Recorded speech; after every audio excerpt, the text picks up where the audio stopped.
Committee started, this party started. Great, would you lead us in the Pledge of Allegiance?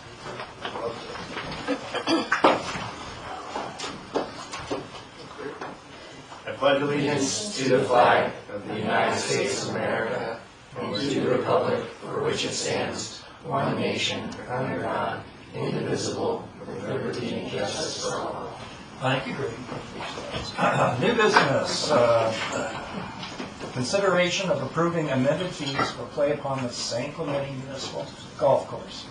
Samantha, would you give us a report? Yes, I have a brief presentation, but I do believe the staff report should cover it. Debbie, can you bring up that? Oh, yes.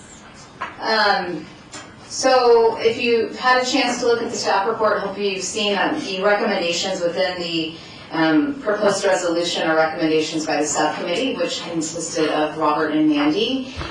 There was a series of courses that were reviewed in consideration of what our rates are proposed at.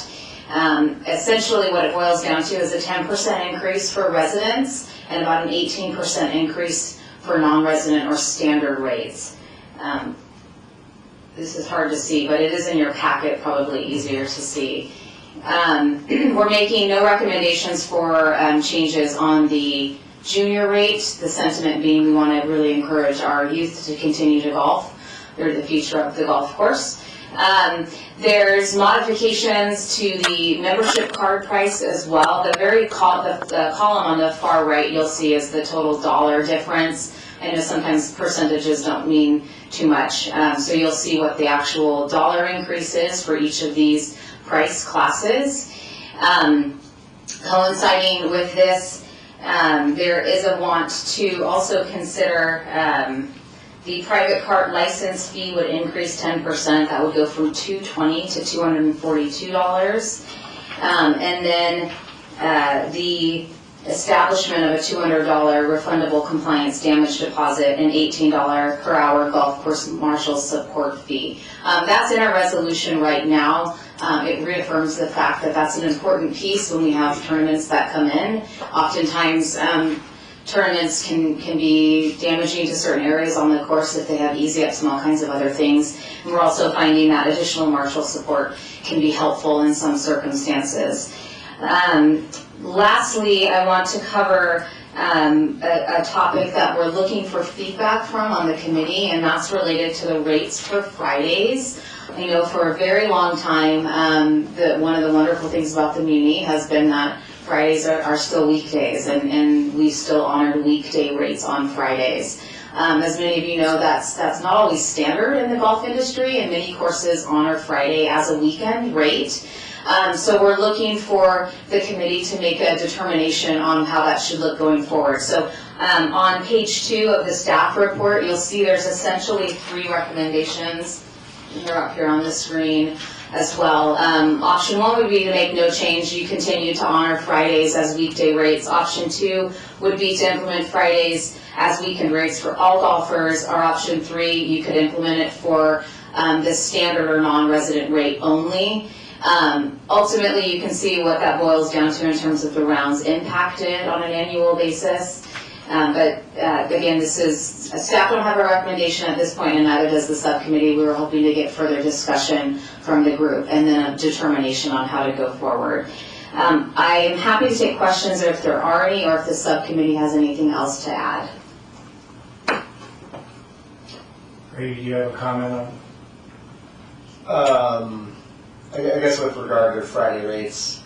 Sorry, I want to just a really quick point where if you're going to discuss, we want to hear from the public first. If you have questions for staff, that would be the time to answer it. You can always go into discussion after you hear from the public. Got it, okay. And so I was just wondering, the 6,100 rounds annually, is that observed from last year or the year before? Yes. Yes, and that's an approximate. It can be challenging because we have so many price classes. That's an approximate. Okay, yeah, no commentary on that. I have a quick question. Shoot. Is that up? Okay. Section 6 talks about charitable organizations, the special tournament fee. Is that a new $15? Is that a $15 per player per tournament? That is not a new fee. It's always been there. Okay. And that is in No, that's not any fee. That's down. I mean, I don't think we increased that either. No, we did not. Okay, so we want to hear from the public now. I only have one card. Anybody else wants to fill out a card and bring it up? We're in the back. Thank you. So let's hear from Joseph.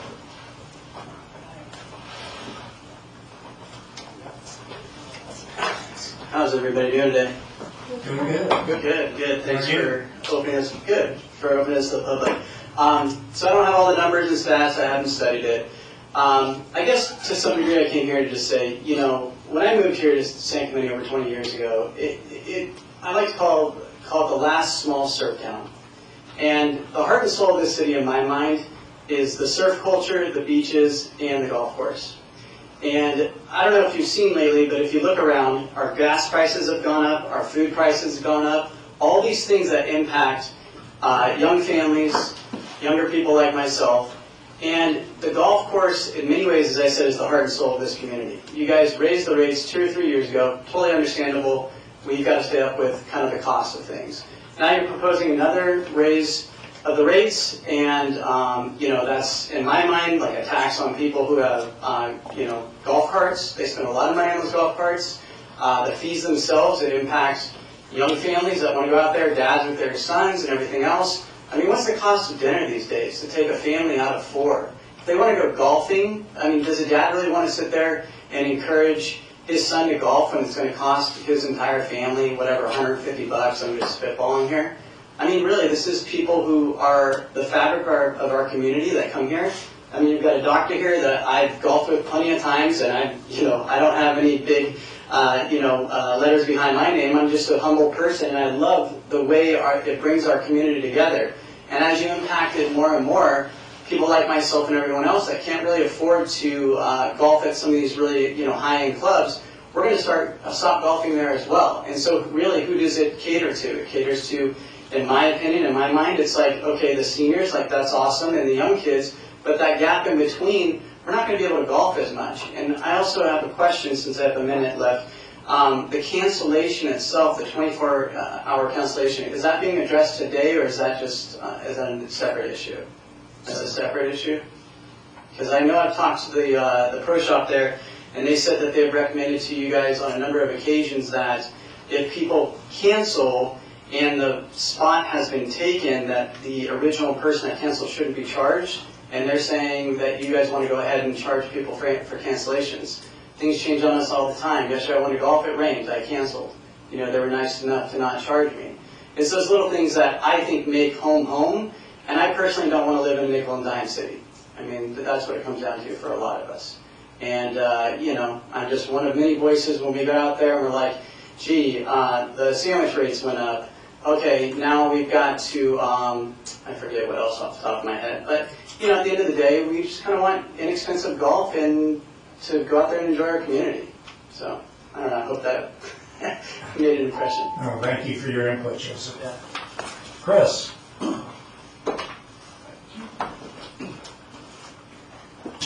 Hi, my name is Chris Ahola. I'm a 34-year resident here in San Clemente. Just a couple things quickly. I was looking for this year's meeting minutes, and there's none on the website. It's got 2024 on there, and a whole bunch of other years, and there's nothing, no 25 on there. What are you looking for? The meeting minutes for the golf committee, the minutes. Oh, That's me. The other minutes are on there, but I couldn't find this year. So I was trying to get some info about prices and all this, and how much money the golf course brings in. I did find some other old minutes from last year, September 26th of 2024. It says on here, staff should prepare a monthly newsletter to be distributed to golfers that provides upcoming details on projects and other items pertinent to the golf course. I didn't know it existed. How do I get a copy of that or put on the distribution list for those monthly newsletter? Maybe you can answer at the end when I'm done. I know you're not supposed to answer questions, but that sounds good. I'd like to get a copy of that. I did find some agenda reports, the activity reports showing the money brought in for each fiscal year. Second quarter this year, the fees from comparing to the year before went up like 10% for rounds, 5% for total income. second quarter, and actually then third quarter, went up 200% for rounds and 219% for fees. So I think those values are wrong. I don't think they got the right numbers on here. And then for the fourth quarter, they don't show the comparison, but they typically bring the totals from this table down here below, and they didn't. So again, the values don't look right at all. And actually, the third quarter value is on this chart for the fourth quarter. So I don't think you can really go by those fiscal reports right there. Anyway, so getting to the rate structure fee, usually, I gotta ask the question, what is this based on? Usually you gotta know how much money you need to make, and then how much money you need to bring in. So maybe the subcommittee's already looked at that and said, hey, we need to bring in, we're gonna be $1 million short, so we raise the fees 20 and 10%, and that's gonna cover that. I haven't seen that analysis. Hopefully somebody's done that analysis, crunched those numbers, and haven't just randomly increased the fees for residents and non-residents. Personally, I'd love to keep them just the way they are. And then as far as Friday rates go, I golf every Friday. Fits my schedule. I try not to golf on weekends because it's busier, and Friday's a great day for me to golf. And so personally, I prefer Friday to stay a weekday and don't make Friday a weekend. So we don't have to do everything every other expensive course around here does. We have, like you said, a little hidden gem. I'd like to keep it the way it is.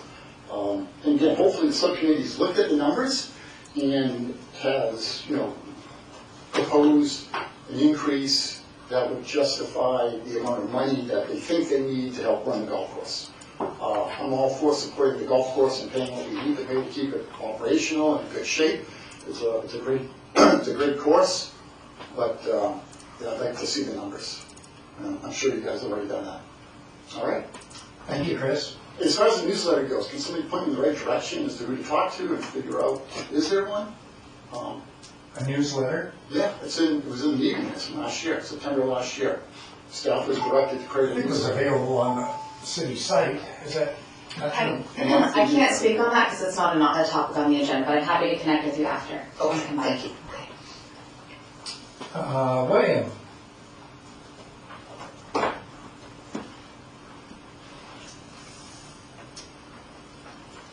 Hi, I'm Bill Cowdery. I'm a 36-year resident of South Orange County. I live in Dana Point currently. Long time, very poor golfer. I'm curious to know what the line item expenditures are that are increasing, maybe perhaps most dramatically, that make these increases in fees necessary. Does anyone have any comment or information about that, or is this for questions only and not responses? Well, it isn't, but that was Chris's question too. So, Okay. Yeah. Yeah. If you want to see Samantha afterwards, she can explain them to you, or me, I can tell you why it's going up. Okay. Some of our expenditures. Okay. I'll look forward to meeting you after the meeting, and thank you very much. You bet. That's the size of the ticket from there. So we want to take it to the Friday. What are your feelings on Fridays? Greg, we'll just go down the list. Discuss or just yes, no, what? Like, are we talking about it now, or what? Friday, sorry. I think on that front with the Fridays thing, I'd be interested to see if there's a number we're trying to back into to support like parts of the master plan coming up, like by vacate, like before we make Fridays considered weekends. If there's like a deficit to support like new greenskeepers, new equipment, new stuff like that.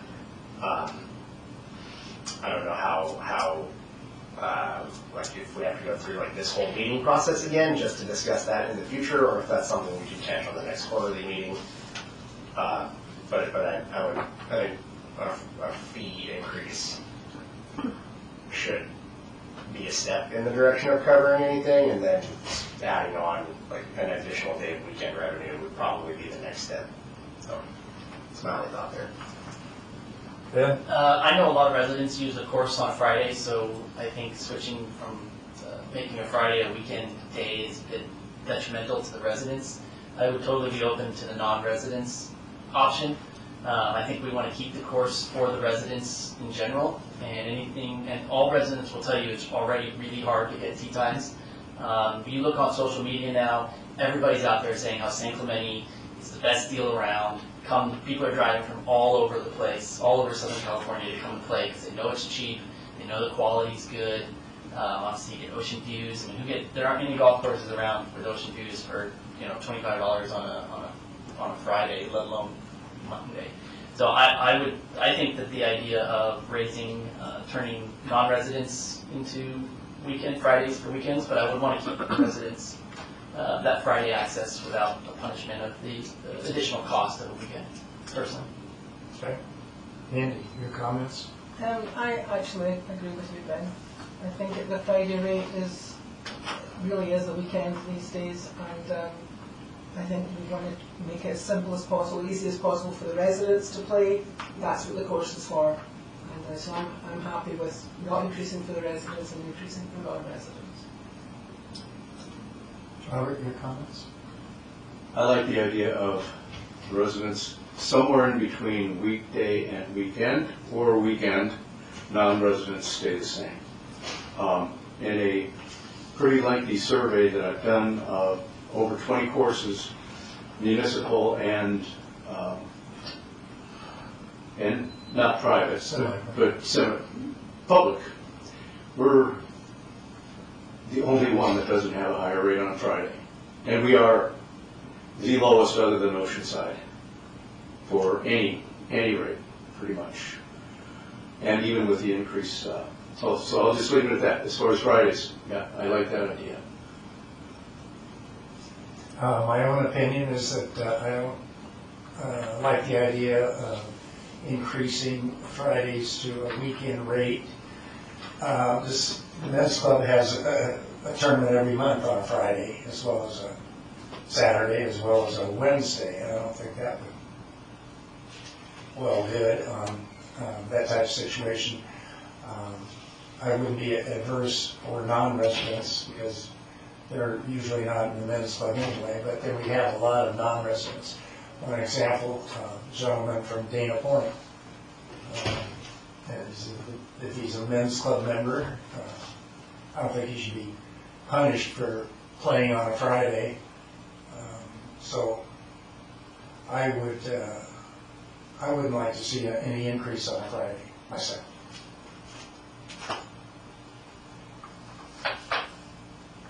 Was there any research done into if we were to adopt a Friday, say for the 6,000 non-resident rounds, would that help mitigate some of the impact on maybe the increase of the other rates, the standard weekday rates and weekend rates for residents? Did we kind of measure that at all? No, not specifically in that formula. Yeah. I think if you're concerned about going away from the weekday rate on Fridays, then I would keep it where it's at, which is weekdays are still Fridays. That's okay. The rates that are proposed will cover the increases in costs that we've had. I want to keep in mind for the committee and the public that we have an employee MOU that was signed and effective in July. That included a 3% increase. That'll happen again next July. The assumptions for all of our utilities are anywhere from 3 to 10% increases in this new fiscal year. CPI is about 2.9%.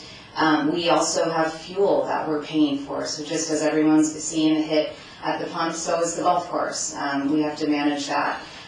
We are repairing or replacing a lot of old equipment on the course. The maintenance crew has not gotten new equipment in quite some time, so we're trying to bring that up as well.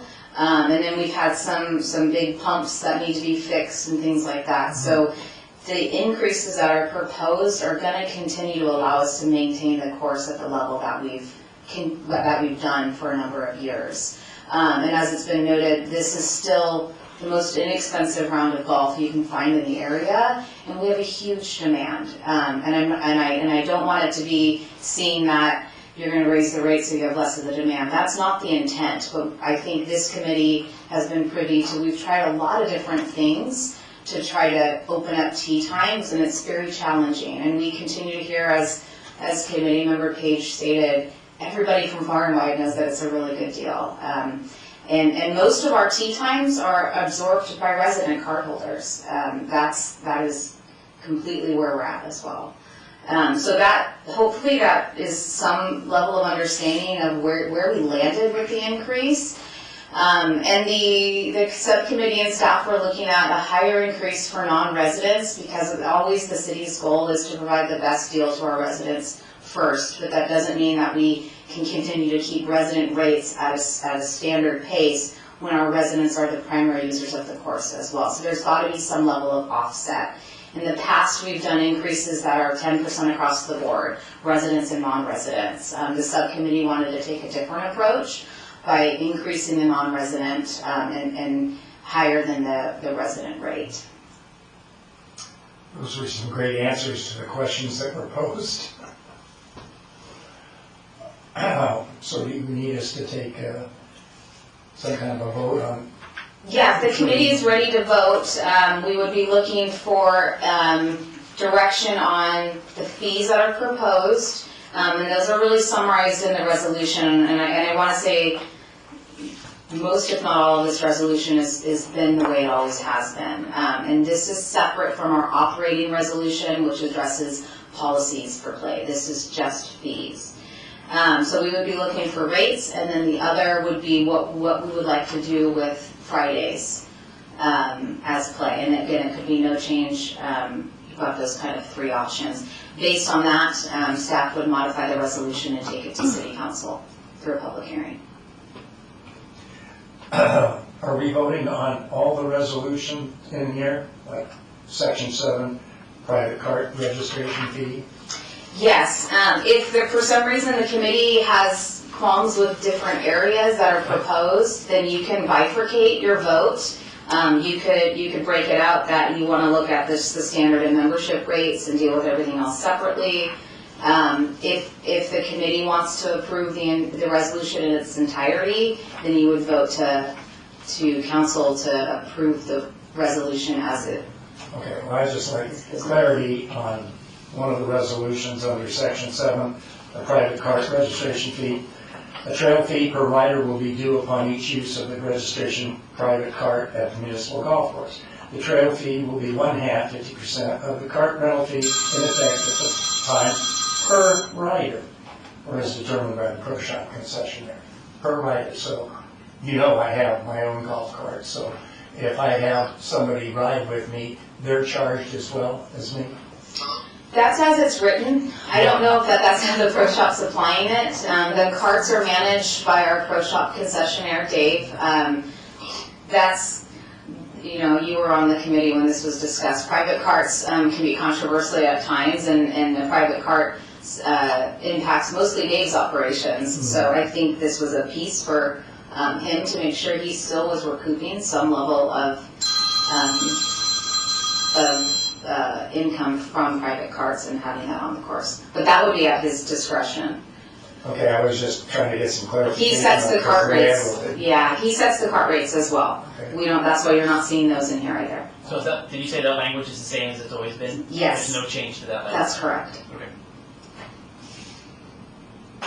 I didn't see Fridays they're not in the resolution currently, right? The classification? No, it's, Fridays are considered weekdays still. It's not specifically called out, therefore it defaults to Friday as a weekday. So we need to add that if we decide to. Just for clarity, just to make sure it's understood by all that Fridays are to be charged as weekends. If that's the desire of as weekdays, yeah, if that's the desire of the committee, we would specify that within the resolution. Or if it's different for residents versus not. Exactly, yeah, whatever you choose for Fridays would be specified in the resolution. Okay, so we can vote on Friday, and you would put it in the resolution as such, okay? Should that be the first thing we do? Yeah, entertaining a motion. I would make a motion to keep Fridays as weekdays for residents and move it to weekends for non-residents. I would second that motion. All in favor? Aye. Aye. You got it unanimous for Friday. All right. Now, what about the green fees? Any comments on those? You guys looked them over?